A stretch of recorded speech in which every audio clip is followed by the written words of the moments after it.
하겠습니다. 오늘 이 주제가 제로 트러스트 아키텍처 전략인데, 사실 이렇게 뭔가 정말 깊숙한 그런 아키텍처나 뭐 디자인 이런 얘기를 드리려고 하는 건 아니고요. 오늘 여기 이 클라우드 보안 제로 트러스트 컨퍼런스라는 이 자리에 오신 분들은 아마 대부분 제로 트러스트라는 것에 대한 관심이 있거나 최소한 뭐 GTNA 솔루션이 뭐지? 도입을 검토하고 있다거나 이런 부분, 그리고 나아가서는 뭐 인터넷 보안이라든지 아니면 기업 애플리케이션 연결에 대한 어떤 전반적인 제로 트러스트를 어떻게 구축하면 될까, 뭐 이런 것들에 대한 좀 더 알고 싶어서 오신 분들이 더 많을 것 같아요. 그래서 너무 어려운 얘기보다는 이제 식사하고 시간도 바로 첫 세션이니까 최대한 이런 검토를 하는 사용자 입장에서 최대한 쉬운 그리고 개념적인 이런 얘기들을 좀 다루려고 합니다.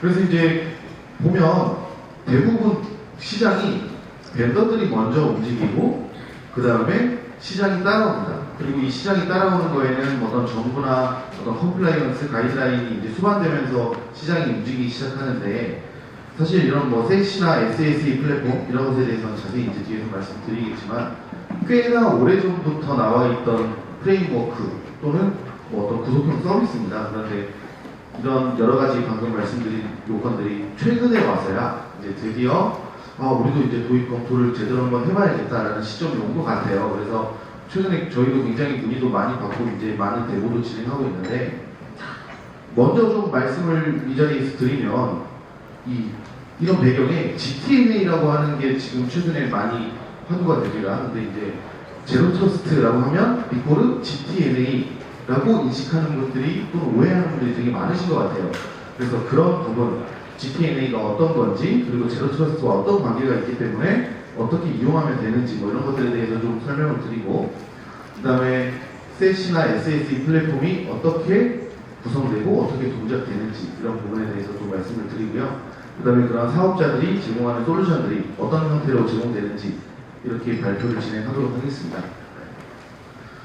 자, 일단 제로 트러스트 여러 번 오늘 이 컨퍼런스에서 계속 언급이 될 것 같아요. 세션 발표하는 모든 분들이 처음에 한 번씩 언급을 하실 것 같고 이미 했을 거고요. 그래서 넘어가도록 하겠습니다. 근데 한 가지는 꼭 강조하고 싶어요. 방금 제가 GTNA라고 계속 말씀을 드렸는데, 일단 GTNA에 대해서 뒤에서 자세히 말씀드리기 전에 먼저 이 부분, GTNA는 뭐 쉽게 말씀드리면 기존의 전통적인 VPN 시장을 대체하는 차세대 VPN이다 라고들 이제 많이들 인식하고 계신데, 틀린 내용이 전혀 아닙니다.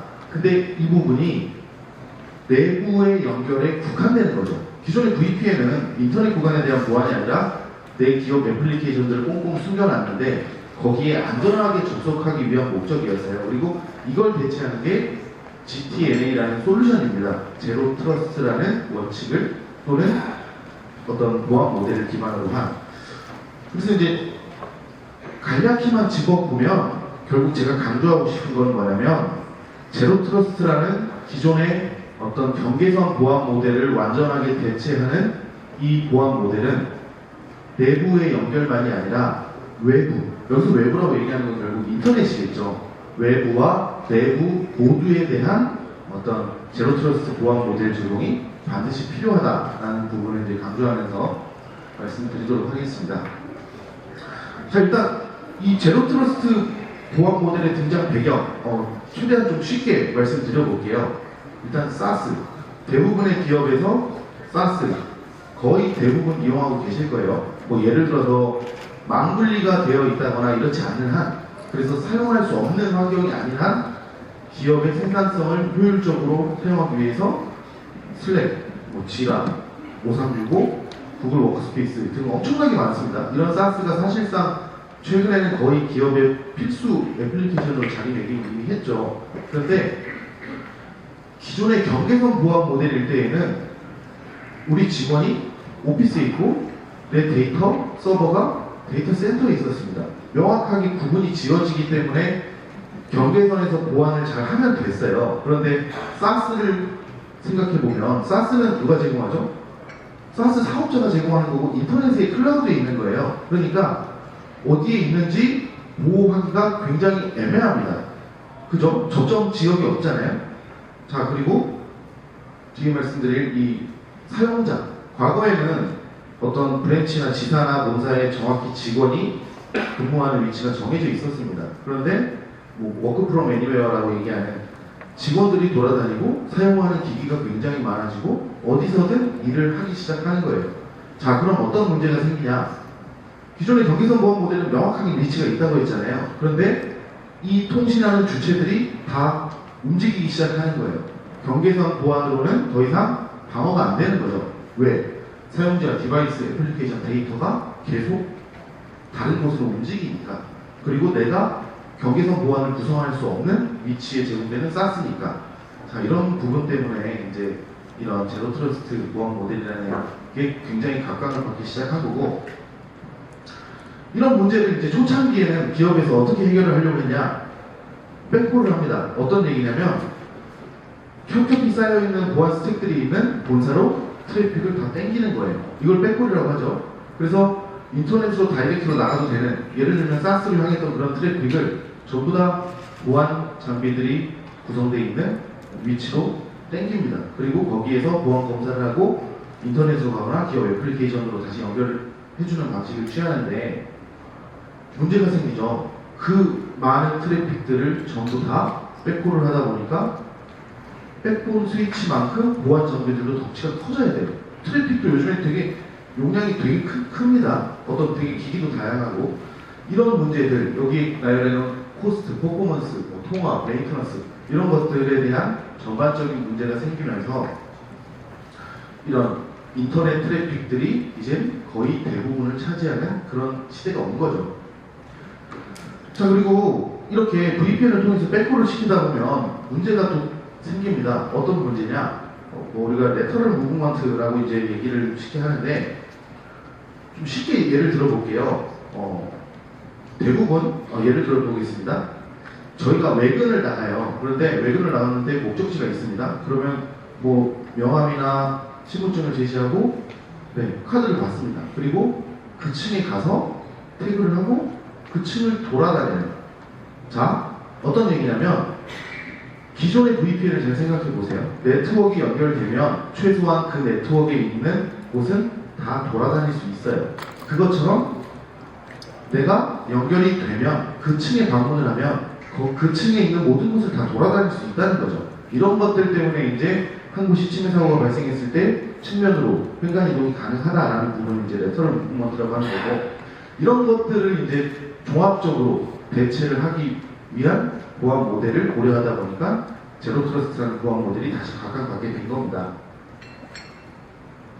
자, 그래서 이러한 제로 트러스트 보안 모델을 외부와 내부에 대한 모든이라고 말씀을 계속 강조드리고 있는데, 이런 보안 모델을 가장 잘 구현한 프레임워크, 그게 세시 또는 가트너에서 정의하는 SSE라고 하는 프레임워크예요. 어떤 얘기냐면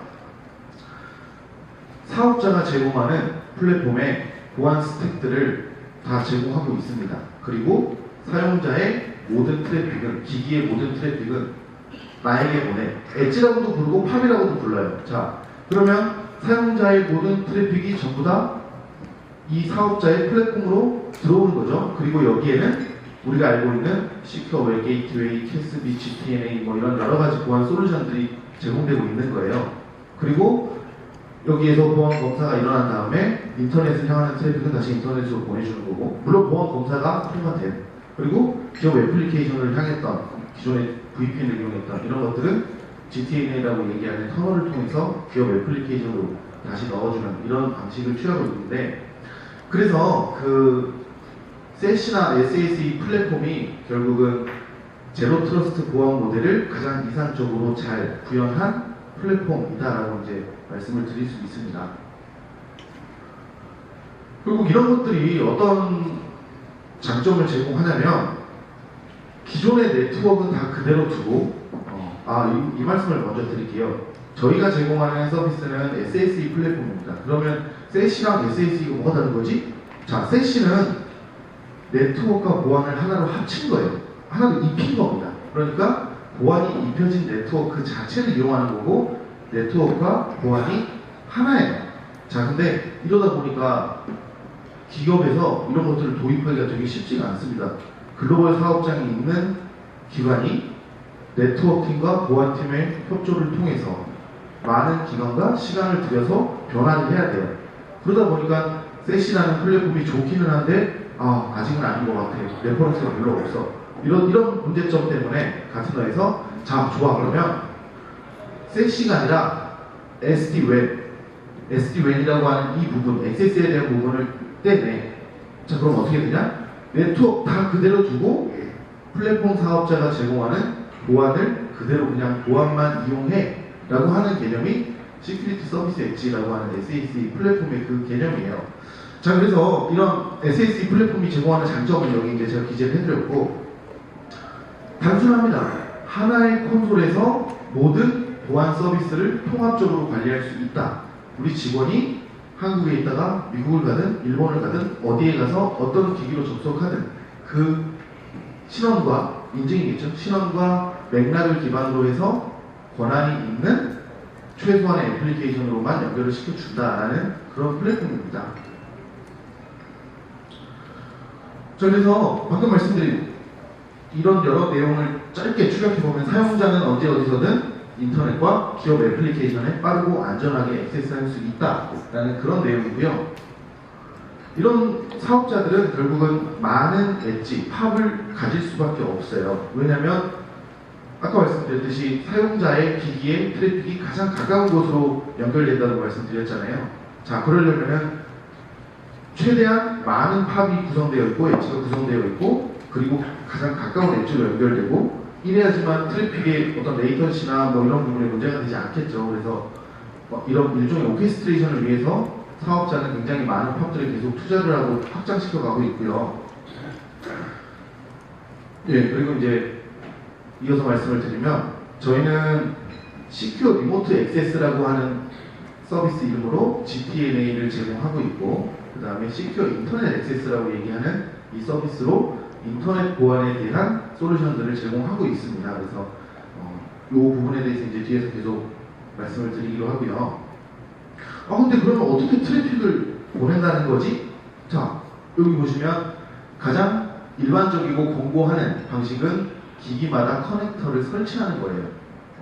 뭐 맥, 윈도우, 뭐 iOS, 안드로이드 이런 기기에 OS에 벤더가 제공하는 커넥터를 설치합니다. 그러면 그 트래픽들이 전부 다 보안 사업자로 터널링돼서 연결이 되는 거예요.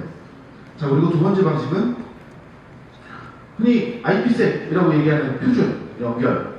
기업에 우리는 지사에 사람도 별로 없고 그래서 뭐 굳이 커넥터 깔고 싶지 않아요. 그리고 네트워크 장비에 IPsek을 지원합니다라고 하면 사업자의 엣지와 팝과 연결할 수 있는 터널링 정보를 제공해 줍니다. 그러면 구독자, 이 고객 입장에서는 이 터널링, 사업자가 제공한 이 티켓 정보를 가지고 IPsek을 통해서 연결을 하는 거예요. 별도의 커넥터를 설치할 필요가 없습니다. 그래서 이제 몇 가지 그 구성 레퍼런스에 대해서 좀 간략하게 말씀드려볼게요. 자, 이거는 인터넷 보안일 때 얘기입니다. 자, 오른쪽은 다 인터넷이니까 크게 뭐 기업 애플리케이션 연결에 대한 부분은 이 장표에서는 고려할 필요는 없고요. 그럼 결국 사용자에 어떻게 연결할 것인가? 방금 말씀드렸던 기기별로 커넥터를 까는 방법, 그리고 IPsec, 기존의 네트워크 장비에 IPsec 터널링을 이용하는 방법, 이렇게 두 가지가 대표적으로 있고, 요 오른쪽 위에 저 엄지손가락을 치게 세운 거는 가장 권고하는 그리고 가장 많은 채택하는 레퍼런스이기 때문에 이제 표기를 해놓은 거고요. 사실 저 부분은 뒤이어 말씀드린 어떤 디바이스 포스처 체크나 뭐 이런 부분까지도 같이 이제 고려가 필요해서 뒤에서 좀 자세히 말씀드리고, 자, GTNA 연결, 기업 애플리케이션에 대한 터널링 연결일 때에는 서버 사이드도 내 영역이기 때문에 고려가 필요합니다. 자, 그럼 어떤 구성이 있냐? 총 4개의 구성이 있습니다. 클라이언트일 때에는 커넥터 깔고 IPsec 연결하는 거 둘 중에 하나예요. 자, 그리고 서버 쪽만 여기서 좀 살펴보면 서버에 커넥터를 설치하는 방법이 있습니다. 대신 서버마다 깔아야 돼요. 좀 불편하겠죠? 자, 그리고 서버가 너무 많으면 좀 관리하기가 까다롭습니다. 하지만 서버 수량이 적거나 테스트를 하거나 데모하는 과정에서는 효율적으로 사용할 수 있죠. 그리고 하나는 대표적인 방식은 서버가 존재하는 네트워크에 게이트웨이 커넥터를, 박스를 설치하는 거예요. 그러면 기존에 게이트웨이 커넥터가 사업자의 엣지와 터널링이 되고 그 뒷단은 기존 네트워크 TCP 통신을 하는 겁니다. 이런 구성이 있고요. 그 다음 뒤에는 서버. 클라이언트 쪽은 IP색이고 오른쪽은 이제 기업 애플리케이션의 서버나 게이트웨이 커넥터를 설치하는 방법. 그리고 여기는 기재하지 않았지만 굳이 더 설명을 확장시켜 보자면 서버 쪽에도 네트워크 장비를 이용해서 IP색으로 연결할 수 있습니다. 그리고 클라이언트 쪽도 IP색으로 연결할 수 있고요. 하지만 이제 여기에 따른 어떤 일부 제약사항이나 서비스를 이용할 때 제공할 수 없는 부분 이런 것들이 있기 때문에 좀 더 자세히 이걸 다 말씀드리기엔 시간이 부족해서 이 정도로만 좀 말씀을 드리고 넘어가도록 하겠습니다. 처음 이제 GTLA 차세대 VPN이라고 얘기하는 이 솔루션은 어떤 거지? 앞선 세션에서 SAP나 아키텍처 부분은 충분히 설명이 됐기 때문에 아주 개념적인 부분만 말씀을 드리면 클라이언트가 SDP 기반으로 내가 시황을 인증받음과 동시에 그제서야 권한이 있는 애플리케이션으로 갈 수 있는 터널이 생깁니다. 어떤 얘기냐면 기본적으로 모든 트래픽은 엣지를 경유해서 들어간다라는 원칙이기 때문에 터널을 갈 수 있는 터널이 없어요.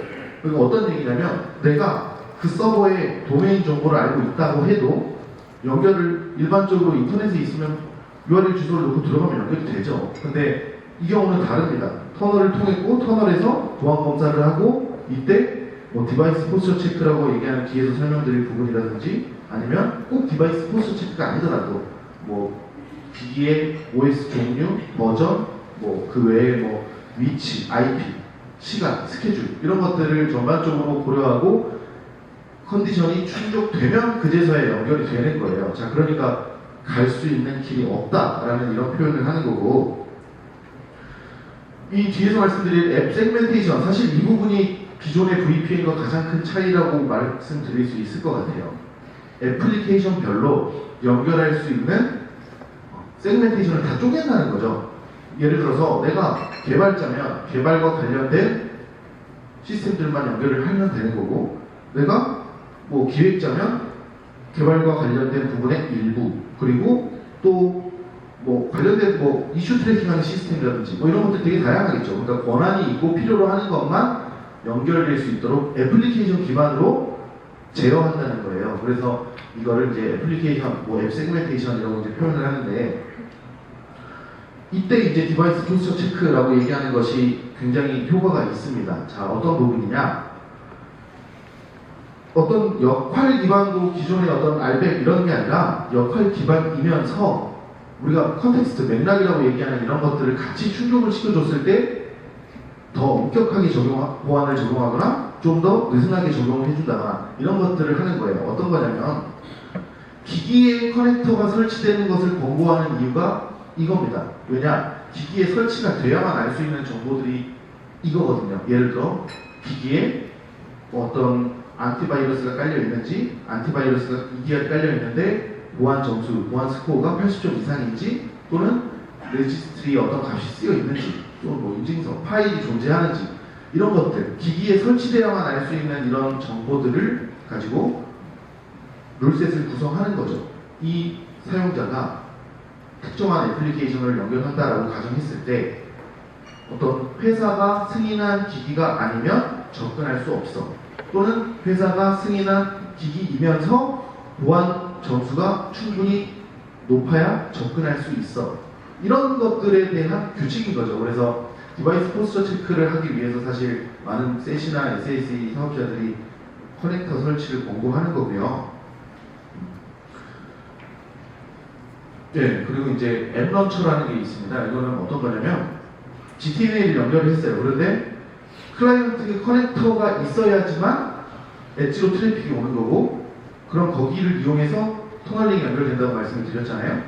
자, 근데 사람이 살다 보면 기기를 항상 들고 다닐 수는 없습니다. 예를 들어 볼게요. 주말에 PC방에 갔어요. 그런데 놀러 나갔다가 갑자기 급하게 연결을 해야 돼요. 그러면 기업 애플리케이션을 연결할 수 있는 방법은 앱런처를 이용하는 게 있습니다. 예를 들면 이 SSL VPN 기존에 많이들 사용해 보셨을 거니까 그 내가 권한이 있는 앱들이 이렇게 리스트업되고 거기서 클릭해서 들어가는 그런 개념입니다.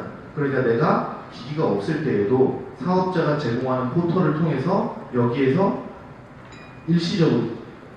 일시적으로 생성되는 애플리케이션의 도메인 정보 계속 바뀝니다. 그래서 이 란수를 즐겨찾기에 추가한다거나 외운다거나 하더라도 다음에 다시 로그인하면 또 바뀌어요. 그래서 기업 애플리케이션을 연결하기 위해서는 반드시 이런 앱 런처를 이용하거나 커넥터를 이용해서 적용된 정책을 준수했을 때만 연결될 수 있는 기능들을 이제 GTNA에서 소개하고 있고요. 그 다음 이 C격 웹 게이트웨이나 캐스비, 파이어 레저 서비스 이런 것들에 대해서 이제 하나씩 좀 짚어보도록 하겠습니다. 자, 이 솔루션들은 보시면 아시겠지만 인터넷 보안에 대한 솔루션들이에요.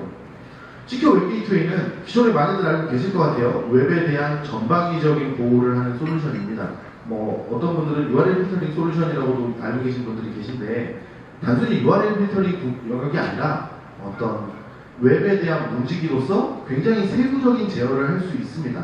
자, 어떤 파일 업로드를 제한한다거나 확장자를 제한한다거나 페이로드의 길이를 제한하거나 특정한 헤더가 있으면 차단하거나 굉장히 다양한 웹에 대한 제어가 가능하고 모든 인터넷에 있는 웹사이트를 대상으로 이렇게 운영을 할 수 있는 솔루션이 SWG인 반면에 여기 보이는 이 그림에서 캐스비를 제가 좀 같이 표기해놨어요. 많은 분들이 좀 헷갈려 하셔가지고 이 자리에서 이제 설명을 드리려고 말씀을 드리는데 캐스비는 SWG와 중첩되지만 엄밀히 얘기하면 다른 솔루션입니다. 어떤 얘기냐면 특정한 SaaS들, 여기서 얘기하는 이 SaaS는 SSA 또는 세시 사업자가 지원한다라고 얘기하는 이 SaaS들에 한해서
포워드 프록시 모드, 정방향 프록시죠. 그 다음에 리버스 프록시 모드, 그리고 API 모드. 크게 이렇게 세 가지. 그리고 이걸 적절히 섞어서 하는 이제 하이브리드 모드가 있는데 API 모드에 대해서 좀 더 말씀을 드려보면 이 API 모드는 보통 인라인 트래픽으로 들어오는 것들에 대해서 제어할 수 없는 것까지 API 모드에서 제공할 수 있어요. 자, 좀 어렵게 설명을 했는데 인라인 트래픽으로 들어온다라는 거는 실제로 포워드나 리버스로 커넥터를 이용해서 트래픽이 들어옵니다. 그러면 어떤 특정한 벤더가 제공하는 이런 컨트롤을 제공하는 것, 이게 한계가 있습니다. 자, 예를 들어 볼게요. 특정한 SaaS, 오피스 365에서 어떤 유저가 직원에게 보안 등급이 굉장히 높은 데이터를 공유하는 것을 모니터링하거나 감시하고 싶어요. 또는 얼러팅을 하고 싶어요.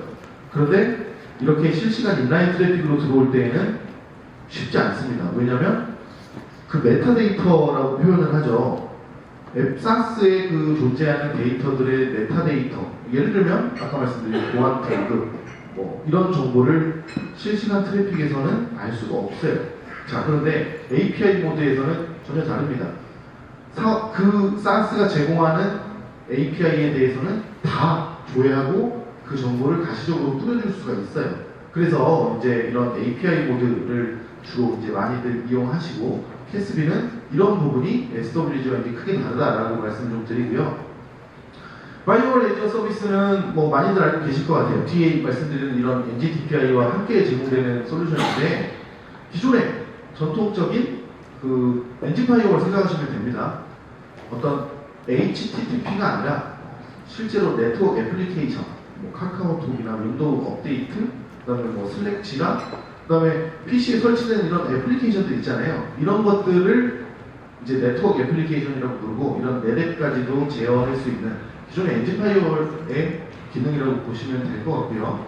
이런 것들을 현재 2,500개 정도 이제 제공을 하고 있고, 그 다음에 ATP라고 얘기하는 어드밴스 스트랩 프로텍션, 실제로 이제 외부에서 파일을 다운로드 받거나 업로드를 했을 때 이런 어떤 뭐 정적 분석이든 동적 분석이든 아니면 뭐 유사도, 프로파일링 뭐 이런 것들에 대해서 전반적인 심층 분석이라고 얘기하죠. 그 파일이 악성인지 아닌지를 상세히 분석해주는 이런 기능까지도 제공을 하고 있고요. 그 다음에 이제 마지막 솔루션인 RBI까지 이제 소개를 드리려고 합니다. 근데 이 RBI에 대해서 설명을 드리기 전에 이 부분은 이제 제가 혹시 또 까먹을까봐 이 자리에 좀 말씀을 드리면, 이 사업자들이, 세시 사업자들 그리고 SSE 사업자들이 이렇게 많은 보안 스택을, 솔루션을 넓혀가려고 하는 데에는 여러분들이 아직 이 세시나 SSE를 구독해보지 않았다면 모를 만한 비밀이 있어요. 어떤 거냐면 멀티 벤더의 선택이 쉽지 않습니다. 동일한 기기에서 나는 A라는 사업자의 SWG를 구독하고 B라는 사업자의 RBI를 구독할 거야. 이런 게 현실적으로 쉽지 않아요. 물론 커넥터에, 결국 이 커넥터도 와이어가드나 오픈 VPN 같은 기존의 전통적인 VPN 프로토콜을 이용합니다. 그래서 스플릿 터널이나 리버스 스플릿 터널을 구성하면 가능하지 않을까? 가능해요. 근데 기술적으로는 가능한 거지, 실제로 이걸 동일한 단말에 커넥터를 두 개를 각각 다른 벤더의 커넥터를 깔아놓고 운영을 한다라고 했을 때 현실적으로 쉽지 않습니다. 왜냐?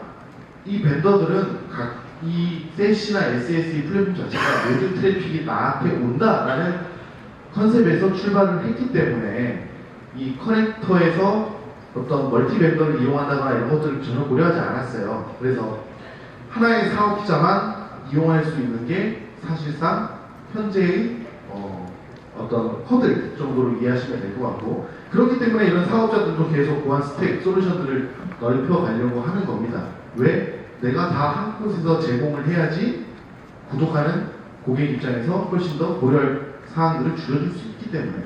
자, 이런 부분에 대해서 이제 좀 말씀을 드렸고요. 그리고 이제 이 RBI라고 얘기하는 거는 저희가 제공하는 솔루션 중에 마지막 솔루션입니다. 리모트 브라우저 아이솔레이션이라고 얘기하는데, 이 웹은, 브라우저는 서버가 주는 데이터를 신뢰합니다. 원래 그렇게 만들어졌어요. HTTP 프로토콜이. 자, 그래서 이런 것들을 이용해서 공격자가 뭐 자바스크립트나 이런 것들을 이용해서 드라이브 와이 다운로드 뭐 이런 것들을 쭉 수행하는 건데, 이런 것들을 방어하기 위해서 리모트 브라우저라는 개념을 제공하는 거죠. 실제로 브라우저에서 실행되는 모든 것은 플랫폼 사업자가 제공하는 원격 브라우저에서 실행되는 거고요. 원격 브라우저에서 실행된 결과값만 렌더링해서 사용자 브라우저에 보내줍니다. 그래서 여기서 보시면 실제 브라우저 같은데 좀 다르죠? 저기 오른쪽 위에, 왼쪽 위에 AI 리모트 브라우저라고 이런 표기가 되어 있습니다. 그래서 이런 렌더링된 결과만 실제 사용자의 리얼 브라우저에 보내주는 방식이기 때문에 사용자 입장에서는 외부의 위협으로부터 굉장히 안전하다라는 거고, 시큐어 웹 게이트웨이 같은 경우는 뭐 좋은 브라우징과 나쁜 브라우징을 구분해서 보호하는 거라면 RBI는 그것과는 다릅니다. 제로 트러스트라고 말씀드렸잖아요. 내가 좋은 브라우징과 세상에 나쁜 브라우징은 없다. 그러니 전부 다 모든 것을 나는 신뢰하지 않아. 내가 다 실행해 줄 테니까 너는 안전하게 브라우징해 라고 하는 그런 개념인 거예요. 그래서 이런 RBI라고 얘기하는 것들과 시큐어 웹 게이트웨이, 뭐 캐스비 이런 것들이 조합되면서 실제로 사용자 입장에서는 여러 가지 기존의 단일 솔루션을 이용했을 때에는 이용할 수 없던 그런 가치나 이런 것들을 벤더들에서 이제 제공하는 부분이 세시나 SSE 사업자들이 제공하는 가치다라고 말씀을 드리고요. 이제 발표를 마치기 전에 가장 마지막으로 좀 말씀드릴 부분은 이제 저는 이 서비스를 기획하는 기획자입니다. 그리고 이제 뭐 이런 제품을 직접적으로 홍보하기보다는 좀 간접적으로 말씀을 드리자면 실제로 이런 구독형 서비스들은 직접 돈 내지 않더라도 이렇게 구독해서 사용해 보실 수 있어요. 그렇기 때문에 우리는 이런 게 특장점입니다. 이게 좋습니다. 이런 걸 굳이 말로 하지 않아도 직접 사용해 보시면 알 수 있을 거기 때문에 이렇게 말씀을 드리고, 실제로 아까 말씀드린 것처럼 동일 단말에서 여러 개의 벤더를 이용하기는 사실상 쉽지 않습니다. 그래서 제가 말씀드릴 부분은 한국에도 이런 글로벌 벤더나 저희 같은 국내 벤더나 다 컨셉과 어떤 뭐랄까요, 가치, 그다음에 뭐 이런 추구하는 목적, 배경 이런 것들은 동일합니다. 그런데 뭐 물론 차이는 있겠죠. 솔루션이 좀 더 제공되고 조금 더 기능의 차이는 있고 뭐 이 정도의 차이는 있을지언정 크게 다르지 않다라는 부분을 말씀을 드리면서, 그리고 이 말씀을 왜 드렸냐면 국내 벤더를 선호하는, 국내 벤더의 솔루션을 선호하는 분들은 사실 커뮤니케이션이라는 부분을 되게 중요시 하기 때문에 그럴 거라고 생각해요.